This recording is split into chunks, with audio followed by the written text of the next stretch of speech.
Kaumaso dito sa probinsya, kahit wala kang pera kakakain ka ng gulay. Ayan, meron kaming sayote.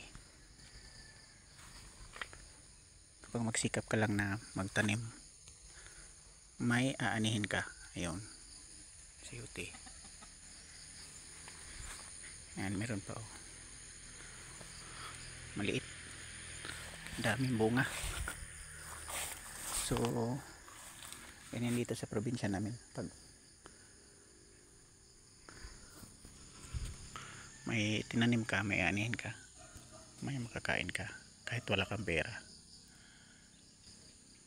Ang dami kasi dito mga gulay na marami din matataniman na mga lupa. Yan o, laki pa yan. Andun, meron ding mga sili doon. Tsaka merong bisol tawag sa amin. Yan. So ganito kami dito, sikap lang sa pagtanim kauma.